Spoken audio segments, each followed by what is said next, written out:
পরের প্রথম জন্মদিন রণজয়, তাই তো নিজের হাতেই রান্না করলেন শ্যামপ্তি। ছবি শেয়ার করে বিশেষ বার্তাও দিলেন রণজয়ের উদ্দেশ্যে অভিনেত্রী।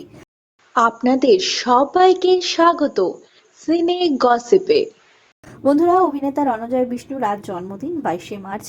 আজকের দিনকে বিশেষ করতে কোনো খামতি রাখেননি অভিনেত্রী শ্যামপ্তি মল্লিক। বিয়ের পরের প্রথম জন্মদিন বলে কথা, তাই তো অভিনেত্রী প্ল্যান করেছিলেন নিজের হাতে সমস্ত কিছুটা রান্না করবেন শনিবার থেকেই। তাই তো বাজার হাট করে ফেলেছেন অভিনেত্রী। শ্যামপ্তি জানিয়েছেন রণজয়ের জন্য বিশেষ খাবার রান্না করেছেন তিনি মধ্যাহ্নভোজে। 5 রকমের ভাজা তো রেখেইছেন, তার সঙ্গে বিশেষ করে তিনি বানিয়েছেন ধোকা ভাজা। তার কারণ ধোকা ভাজা বড়ই প্রিয় রণজয়ের। গয়না বড়িও ভেজেছেন অভিনেত্রী, পায়েস করেছেন নিজের হাতে, চিংড়ি মাছের মালাইকারি রেঁধেছেন তিনি তার স্বামীর জন্য। পাঁঠার মাংস বিয়ের মরশুমে অনেক খেয়েছেন, তাই তো বিশেষ চিকেন রান্না করা হয়েছে রণজয়ের জন্য।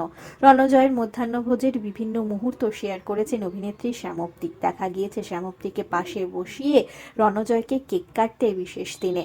রণজয় শ্যামপ্তিকে কেক খাইয়েও দিয়েছেন। জন্মদিনের উপহারটা সারপ্রাইজই রাখতে চান অভিনেত্রী।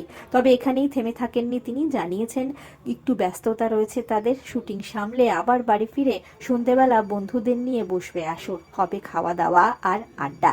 রণজয়ের জন্মদিনকে বিশেষ করে রাখতে কোনো খামতি রাখতে চান না অভিনেত্রী শ্যামপ্তি মল্লিক। বিভিন্ন মুহূর্ত ভাগ করে নিয়েছেন অনুরাগীদের সঙ্গে। এছাড়াও জন্মদিনে বিশেষ বার্তাও শেয়ার করেছেন বর রণজয়ের উদ্দেশ্যে। অভিনেত্রী ছবি শেয়ার করে লিখেছেন, যদিও প্রতিটা দিনই তোমার দিন, কিন্তু জন্মদিন বলে কথা, একটু তো স্পেশাল হতেই হবে। এক রাশ ভালোবাসা নিয়ে ভালো কাটুক আগামী জীবন, যত্নে থাকুক তোমার ভেতরের ছেলে মানুষটা। শুভ জন্মদিন বর। অভিনেতা রণজয়ের জন্মদিন, সন্ধ্যেবেলাও হবে সেলিব্রেশন। রণজয়ের জন্য রইল অনেক শুভেচ্ছা, অনেক শুভকামনা। Happy birthday. আমরা হলাম সিনে গসিপ।